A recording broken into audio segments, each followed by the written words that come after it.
In 2017, I published this book, Champion of the Quarterdeck.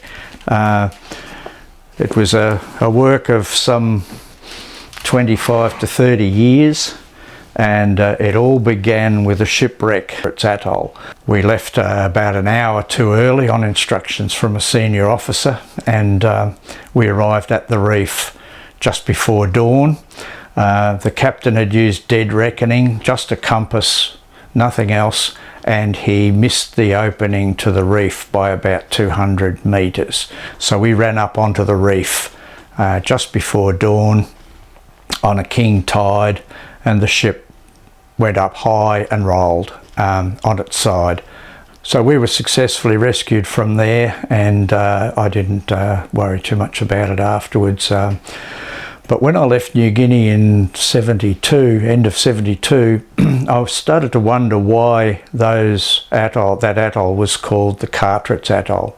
And I started reading up about Carteret, found he was a British officer, a naval officer, and he had been credited with discovering the Carteret Atoll on a voyage around the world. But while I was researching Carteret, I kept seeing references to his lieutenant on the Swallow, which was the vessel that they discovered the Carterets in.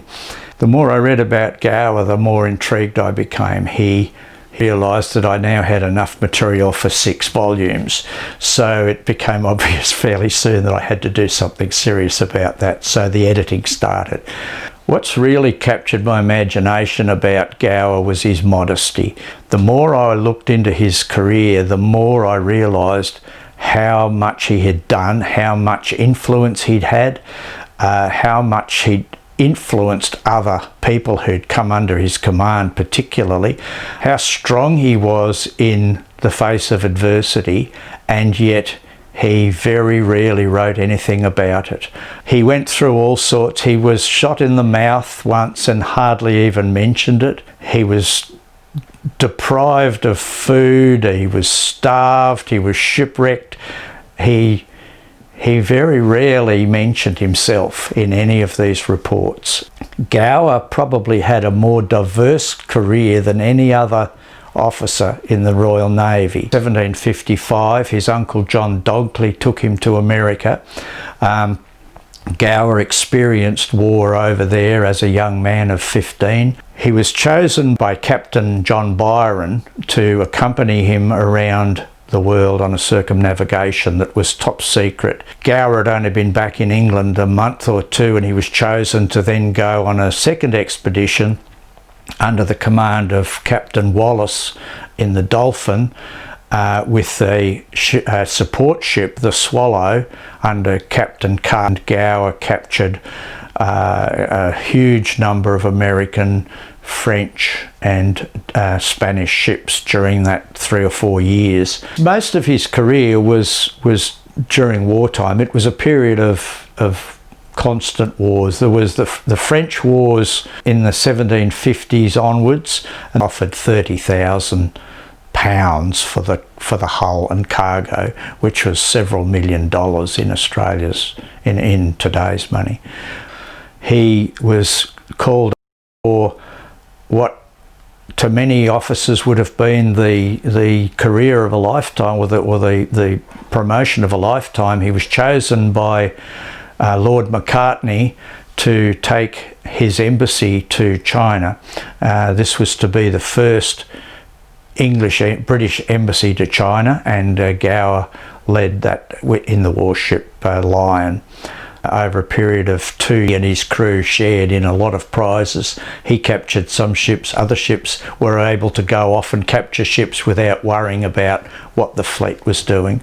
He was at sea when a huge mutiny happened at Spithead.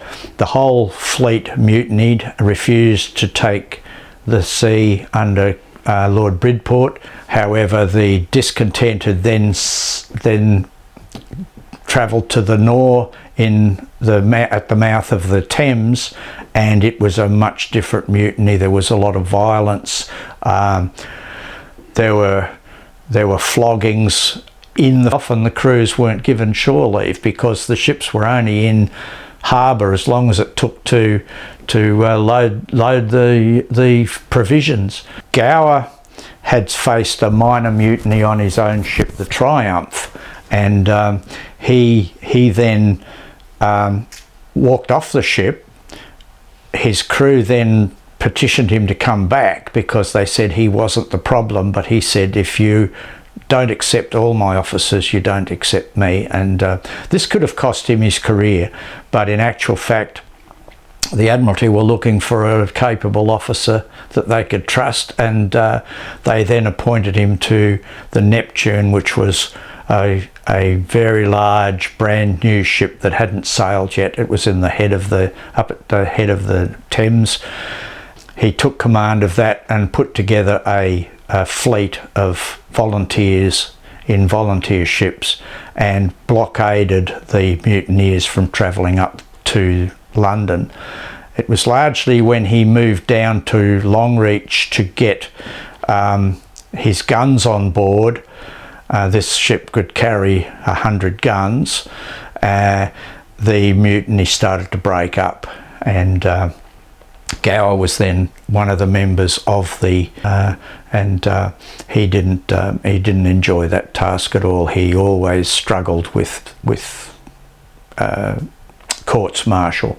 After his last command in the Channel Fleet, he went into semi-retirement. He was quite ill. He had gout and had quite a lot of illness, and he was getting old. He decided to go into retirement. He was a rear admiral by this stage, but the government decided that he would be a suitable candidate to become governor of Newfoundland, and so he was appointed. And the main reason for having a governor in St John's, Newfoundland, was because of the huge fishing fleet that visited during the summer and fished there. He found that there were a lot of permanent fishermen there who stayed on during the winter, and the whole place had changed. It had then become quite a difficult place to maintain without being able to get supplies from America, which was a banned area for British supplies.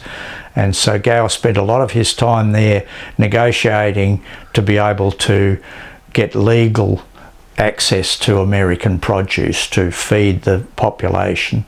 He was regarded as a very good administrator and a very thorough administrator. He led from the front. He wasn't afraid to stand on the deck while the cannonballs were flying about. He had a lot of protégés who became very, very famous people serving under Nelson, and I could see his influence on a lot of those. A lot of us who call ourselves naval historians don't expect to be acknowledged while we're still alive, but our books will be read when we're gone. I'm writing this book 250 years after Gower was shipwrecked in Patagonia. I'm hoping that my book will still be around in 200 years' time, and someone will pick it up and say, now this is an interesting man.